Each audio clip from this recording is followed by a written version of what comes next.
नमस्कार मित्रों, चंद्रकांत भी भट्ट अमेरिका से मैं आपको विनंती करता हूँ, रिक्वेस्ट करता हूँ कि आप जो मेरा वीडियो मैं हर रोज़ आपके लिए भेजता हूँ, बनाता हूँ, तो लाइक करो तो अच्छा है, सब्सक्राइब करो तो अच्छा है, लोगों को पहुँचाओ तो भी अच्छा है, क्योंकि ये मैं सिर्फ आपका ज्ञान के लिए,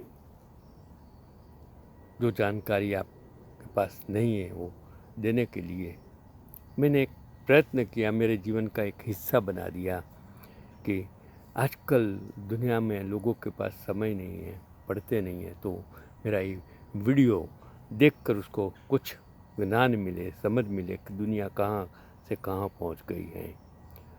तो मैंने एक आर्टिकल्स मैं जो भी पढ़ता हूँ आप तक पहुँचाने की कोशिश करता हूँ कि विश्व का पहला राजा कौन था। विश्व का पहला राजा मनु को माना जाता है।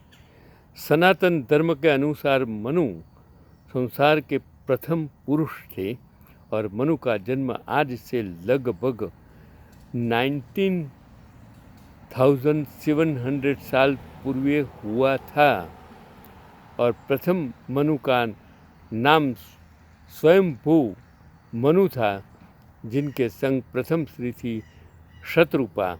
ये स्वयंभू अर्थात स्वयं उत्पन्न, बिना माता पिता के उत्पन्न होने के कारण ही स्वयंभू शब्द कहलाया। तो बिना माता पिता उत्पन्न हुए ये स्त्री थी, उसकी बात मैं करता हूँ। ये जो मैं पढ़ता हूँ वो सच या झूठ है वो आपको समझने का है, लेकिन आप तक पहुंचाने की मैं कोशिश करता हूँ। भारत का सबसे मूर्ख राजा कौन था? तो सभी भाषाओं के मनुष्यवाची शब्द मैन, मनुज, मानव, आदम, आदमी, यदि सभी मनु शब्द से प्रभावित हैं। मनु एवं शतरूपा के कुल 5 संतानें हुई थी, जिनमें से 2 पुत्र प्रियव्रत एवं उत्तानपाद तथा 3 कन्याएं आकृति, देवहूति और प्रसूति थी। आकृति का विवाह रुचि प्रजापति के साथ और प्रसूति का विवाह दक्ष प्रजापति के साथ हुआ था। तो जो बात करते हैं कि भारत के सबसे मूर्ख राजा कौन थे, तो वह राजा जिसकी मूर्खता के कारण भारत में इस्लाम की नींव पड़ी, वो सबसे मूर्ख राजा कहलाएगा और वो राजा जयचंद, ऐसा ही एक नाम है। यदि 1192 ईस्वी में पृथ्वीराज चौहान, जो अफगानी शासक मोहम्मद गौरी से युद्ध न हारते, तो शायद आज भारत की शक्ल कुछ और होती। 12वीं सदी में मोहम्मद गौरी अफगान का सेनापति था। उसने भारत पर सन 1191 में आक्रमण किया, परंतु भारतीय शेर कहलाए जाने वाले पृथ्वीराज चौहान ने अन्य हिंदू राजाओं के समर्थन से उसको एक तरफा शिकस्त दी। इस शिकस्त से गौरी इतना बौखला गया कि भारत के भगाए जाने के तुरंत बाद से ही वह दोबारा युद्ध की तैयारियों में जुट गया। उसी वर्ष पृथ्वीराज चौहान जी से आपसी झगड़े के चलते राजा जयचंद ने मोहम्मद गौरी से हाथ मिला लिया और अगले ही वर्ष 1192 में पृथ्वीराज चौहान अपनों ही लोगों से की गई गद्दारी के कारण गौरी से हार गए। फिर यहीं से शुरुआत हुई भारत में इस्लामिक सल्तनत की। तो यही भारत के सबसे मूर्ख राजा राजा जयचंद। आज भारत में संसद में, विधानसभाओं में, हर जगह कितने जयचंद भारत में पड़े हैं। वही जयचंदों की वजह से 600 साल मुगल साम्राज्य रहा, वही जयचंदों की वजह से 200 साल ब्रिटिश शासन रहा और वही जयचंदों से आज पूरा देश भारत में जो गद्दारी बिकते हुए MP MLA हैं वो उसी जयचंदों की वजह से हैं। तो आप इनके बारे में क्या सोचते हैं कि क्या यह सबसे मूर्ख राजा कहे जाने के लायक हैं या नहीं हैं, वो आपको सोचना है। कि अब मैं आगे थोड़ी एक बात करता हूँ कि ब्राह्मणों ने भारत पर कब शासन किया, जो शूद्र उनसे नफरत करने लगे। ये सत्य है कि कुछ स्वार्थी और दरबारी ब्राह्मणों ने अपने स्वार्थ के लिए ब्राह्मणों के नाम को कलंकित किया है, लेकिन उनकी गलती के लिए संपूर्ण ब्राह्मण समाज की निंदा करना सर्वथा अनुचित है। अच्छे और बुरे लोग किस समाज में नहीं हैं। कहा जाता है कि ब्राह्मण की आँख में जहर होता है, ईर्ष्या होती है, ब्राह्मण को ही खत्म करता है, ऐसा मेरा मानना है।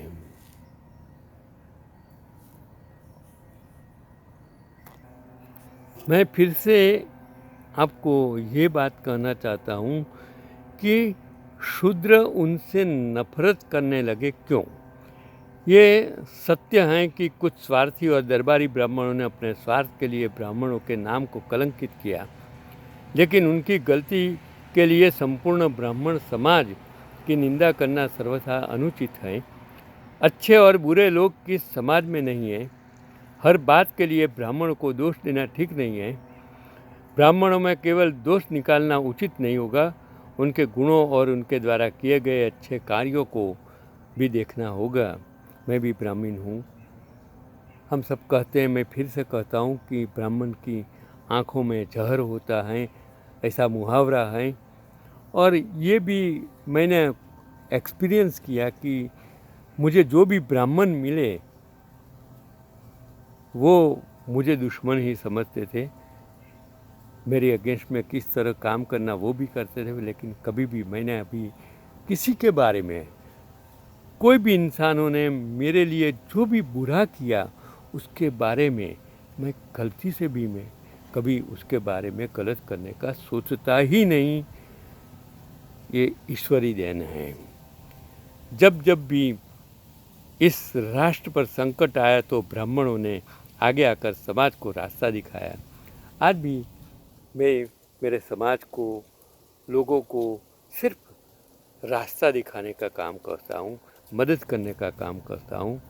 मैं उसका कभी बदला लेने की इच्छा से काम नहीं करता हूँ कि आवश्यकता पड़ने पर ये देश के लिए बलिदान देने से भी पीछे नहीं हटे। ब्राह्मणों को दलितों के शत्रु के रूप में दिखाना इस देश को तोड़ने वाली शक्तियों का ही प्रपंच है। निसंदेह आम्बेडकर जी बहुत महान बने, लेकिन उन्हें महान बनाने में उनके ब्राह्मण गुरु आम्बेडकर का भी योगदान कम नहीं था। स्वतंत्रता से पहले 800 सालों तक इस देश पर तथाकथित समतावादी विदेशियों का शासन रहा था। इस कालखंड में इतने दलितों को इन लोगों ने राजा, मंत्री, सूबेदार, मनसूबेदार आदि बनाया था। इनके शासन में शूद्रों की दुर्दशा ही हुई थी। भारतीय कारीगरों और कामगारों के प्रति उनका बहुत ही सौतेला और अन्यायपूर्ण व्यवहार रहा था। वो भारतीयों की तरह सबके प्रति करुणा और दया के सिद्धांत पर नहीं चलते थे। यह कहना कि ब्राह्मणों ने अन्य जाति के लोगों को आगे बढ़ने नहीं दिया केवल एक बहाना मात्र है। मुट्ठी पर लोग अन्य लाखों करोड़ों की आबादी को कैसे आगे बढ़ने से रोक सकते हैं, कब तक वो उन्हें भ्रमित कर सकते थे।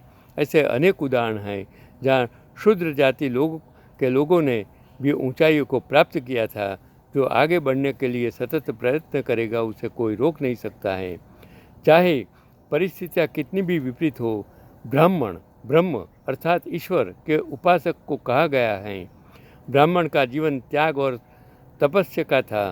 सांसारिक भोग विलास के साधनों को त्याग कर सत्य और धर्म के मार्ग पर चलना इतना आसान नहीं है। ब्राह्मणों ने समाज में सम्मान ऐसे ही नहीं पा दिया ये सम्मान पाने के लिए उन्हें बहुत कुछ खोना भी पड़ा है और पड़ा था और पढ़ रहा है। ब्राह्मणों का जीवन सादगी भरा होता था। प्रभु भक्ति, पूजा, ध्यान, अध्ययन, अध्यापन आदि करते हुए भी उनका जीवन व्यतीत होता था। उनकी जीविका का मुख्य साधन भिक्षा और दक्षिणा थी। राजा और धनिकों की तरह वो बड़े बड़े महलों या भवनों में नहीं रहते थे। घोड़े और हथियार पर भी नहीं चलते थे। नए कीमती वस्त्र और आभूषण ही धारण करते थे। दूसरों की तरह ब्राह्मण मांस और मदिरा का भी सेवन नहीं करते थे। ब्राह्मण अगर धन संग्रह करने वाले होते तो सुदामा को कभी श्री कृष्ण के पास कुछ मांगने के लिए नहीं जाना पड़ता, नहीं द्रोण को अपने पुत्र के दूध के लिए द्रुपद के वहाँ अपमानित होना पड़ता। इस राष्ट्र के निर्माण में सभी का योगदान है। ब्राह्मणों के योगदान को भी ये राष्ट्र और ये विश्व कभी भुला नहीं सकता है। ब्राह्मणों ने मानव मात्र के कल्याण की बात कही थी। आज जो इस देश में वसुधैव कुटुम्बकम सर्वे भवन्तु सुखिन असतो मा सद्भावमय सत्यमेव जयते और अनुर्भव जनः ऐसी बातें कही जाती हैं जो कि भारतीय दर्शन और संस्कृति की पहचान बन चुकी हैं। वो ब्राह्मण क्षत्रियों द्वारा ही कही गई थी। चाहे दर्शन शास्त्र हो, विज्ञान हो, गणित हो, अर्थशास्त्र हो या खगोल शास्त्र, हर क्षेत्र में उनका योगदान अतुलनीय है। आयुर्वेद और योग शास्त्र की खोज ब्राह्मणों ने ही की है। ये वेद उपनिषद आदि ब्राह्मणों की ही कृति है। वशिष्ठ, विश्वामित्र, गौतम, भारद्वाज, अगस्त्य, कपिल, कणाद, पतंजलि और पणिनि से लेकर चाणक्य और आर्यभट्ट जैसी महान विभूति ब्राह्मणी थे। और आधुनिक भारत को भी सर्वप्रथम स्वतंत्रता की राह बाल गंगाधर तिलक, गोपाल कृष्ण गोखले और सूर्यनाथ बैनर्जी जैसे लोगों ने ही दिखाया था। और ब्राह्मण को समाज को बहुत कुछ दिया था। उन्हें पारजीवी कहना गलत होगा, परजीवी कहना गलत है। भारत के सर्वप्रथम किसका राज चलता था? और भारत का सर्वप्रथम साम्राज्य मौर्य था। उसकी स्थापना चंद्रगुप्त मौर्य ने 322 ईसा पूर्व में की थी और मौर्य साम्राज्य लगभग 321 से 185 ईसा पूर्व तक चला था। यह अधिकांश भारतीय उपमहाद्वीप को घेरने वाला पहला साम्राज्य था और भारत का प्रथम साम्राज्य संस्थापक महापद्मनंद को कहा जाता है। महापद्मनंद प्राचीन भारतीय नंद साम्राज्य के पहले सम्राट थे। उन्होंने 4वीं शताब्दी ईसा पूर्व से लेकर 5वीं शताब्दी में नंद वंश ने उत्तरी भारतीय महाद्वीप में शासन किया था। राजा नाभिराय के पुत्र जैन धर्म के प्रथम तीर्थंकर तथा भगवान विष्णु के अवतार भगवान ऋषभदेव के जम्बूद्वीप पृथ्वी के भरत क्षेत्र पर सर्वप्रथम राज किया। उनके संन्यास लेने के बाद उनके पुत्र भरत ने राज्य किया और उनके नाम के कारण ही देश का नाम भरत पड़ा। पृथु राजा वैन के पुत्र थे। भूमंडल पर सर्वप्रथम सर्वांगीय रूप से राज शासन स्थापित करने के कारण उन्हें पृथ्वी का प्रथम राजा माना गया है। आज़ादी के समय भारत में 130 ब्राह्मण रियासतें पाई गई थी। बाकी उसके अलावा छोटी छोटी हजारों जमींदारियां तालुकदारी थी, जो कि इस जो सूची है उसमें भूमिहार त्यागी रियासत भी जुड़ी गई। तो जो कितने ब्राह्मण साम्राज्य आज़ादी के वक्त थे, तो जो हरिद्वार में जो घाट पर पंडे बैठे होते हैं उनके पास 300 वर्ष पुराना सभी का सजरा मौजूद है। उस लेजर को 5 कहते हैं और इस पोस्ट को संकलित करने में जो बहुत से ब्राह्मणों के अभी भी उपनाम गायब मिल रहे हैं, हो सकता है इन्हीं कारणों से छूट गए हैं। तो आज ब्राह्मण आज से नहीं सदियों से बटा हुआ है और आज कुछ लोग उन्हें एक करने की जुगत में हैं। आप इसे जो इकट्ठा होने के लिए प्रयत्न करें, मदद करें। तो मैं आगे ब्राह्मणों राज में कितने राजा 1947 में थे उसका लिस्ट कभी वक्त होने पर आपको बताऊंगा। आज का एपिसोड कि आप समझिए ब्राह्मण कितने शक्तिशाली थी, उन्होंने क्या दिया और आज उनकी क्या हालत क्या है। सभी ब्राह्मणों को भी सोचना है, सभी देशवासियों को भी सोचना है कि ब्राह्मणों ने भारत के लिए क्या किया और क्या कर सकते थे और क्या कर रहे हैं और क्या कर सकते हैं। मैं भी एक ब्राह्मण हूँ। नमस्कार, चंद्रकांत बी भट्ट। मित्रों, चलो बहुत कुछ आपके लिए, अगर आपको अच्छा लगता है भेजो, बाकी आपकी मर्जी।